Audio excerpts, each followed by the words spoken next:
শেখ হাসিনাকে এমন একটা শাস্তি দিয়েছে যেটা নিয়ে সারা দেশে আলোড়ন সৃষ্টি হয়েছে। শেখ হাসিনাকে আজীবন সদস্য পদ থেকে বহিষ্কার করা হয়েছে। একটা হিন্দি ছবির ডায়লগ মনে আছে, কুকিল भी हमारे हैं, मैजिस्ट्रेट भी हमारे हैं, পুলিশ भी हमारे हैं, ইহা পর हमारी হুকুমত চলতি है স্যার। এই লাইনটা আজকে আবার সত্যি মনে হচ্ছে, কারণ বাংলাদেশের রাজনীতি এমন একটা জায়গায় পৌঁছেছে যেখানে ক্ষমতা গেলে ইতিহাস মুছে ফেলা হয়, আবার ক্ষমতা এলে সেই ইতিহাসেই ফুলের মালা পরানো হয়। আজকে আমি যেমন একটা ঘটনা নিয়ে কথা বলবো যেটা হয়তো ভবিষ্যতের রাজনীতির প্রতিচ্ছবি হয়ে থাকবে। যেদিন আবার আওয়ামী লীগ ক্ষমতায় আসবে, হতে পারে 10 বছর, 20 বছর পর, কিংবা 30 বছর পর, তখন দেখবেন আজ যারা শেখ হাসিনার পদ আজীবনের জন্য বাতিল করেছে সেই তারাই আবার ফুলের মালা নিয়ে শেখ হাসিনার নামে সম্মান ফিরিয়ে দেওয়ার আন্দোলন করবে। কারণ এটাই বাংলাদেশ, যে দেশে রাজনীতি কখনো স্থায়ী হয় না, যেখানে আজীবনের নিষেধাজ্ঞাও অস্থায়ী হয়ে যায়। এখন একটু ঘটনা খুলে বলি 2019 সালের কথা। তখন ডাকসু নির্বাচন হলো, বিপিনুর তখন নির্বাচিত হলেন ডাকসুর ভাইস প্রেসিডেন্ট হিসেবে। সেই সময় কিন্তু ছাত্রলীগ শক্ত অবস্থানে ছিল, শুধু বিপি পদটা হারায়। তখন ডাকসুর দ্বিতীয় সাধারণ সভায় একটা প্রস্তাব আসে, শেখ হাসিনাকে ডাকসুর আজীবন সদস্য পদ দেওয়া হবে কিনা।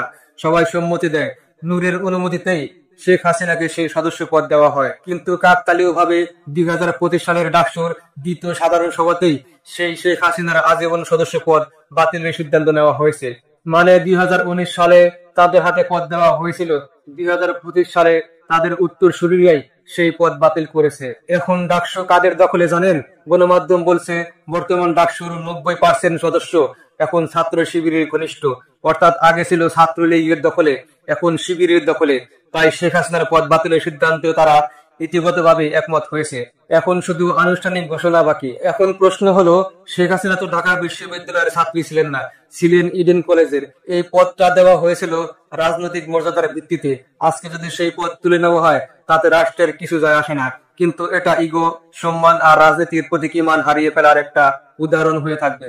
আজকে আওয়ামী লীগ মাঠে নাই, শেখ হাসিনার দেশেও নাই, তাই এখন যারা ক্ষমতাবান তারা মন যা চাইছে তাই করতেছে। এক সময় বিএনপি জামাতের উপর শেখ হাসিনাও কিন্তু এমন খেলা খেলেছিল, তখনও প্রতিপক্ষ ছিল না, একক সিদ্ধান্তে যা খুশি তাই করা যেত, আর তার ফলেই ঘটেছিল 5 আগস্টের সেই দিন। এখন ইতিহাস আবার ঘুরে ফিরে আসছে, এক সময় যেমন আওয়ামী লীগ করেছিল, আজ সেই দিন একই প্যাটার্ন রিপিট হচ্ছে। আবার ভবিষ্যতে এর উল্টোটা ঘটবে। রাজনীতি কখনো স্থায়ী হয় না, আজ যেটা আজীবন বাতিল, আগামীকাল তারাই আজীবন সম্মাননা পাবে। বঙ্গবন্ধু, জিয়া, এরশাদ, এমনকি নিজামী সবাই ইতিহাসের অন্য প্রান্তে একইভাবে পুনর্জীবিত হয়েছেন। শেখ হাসিনার ক্ষেত্রেও ইতিহাস ঠিক সেই পথেই হাঁটবে, আর মাঝখানে জীবন দিবে সাধারণ জনগণ। এটাই বাংলাদেশ, এটাই আমাদের রাজনৈতিক বাস্তবতা। ভালো থাকুন, আসসালামু আলাইকুম।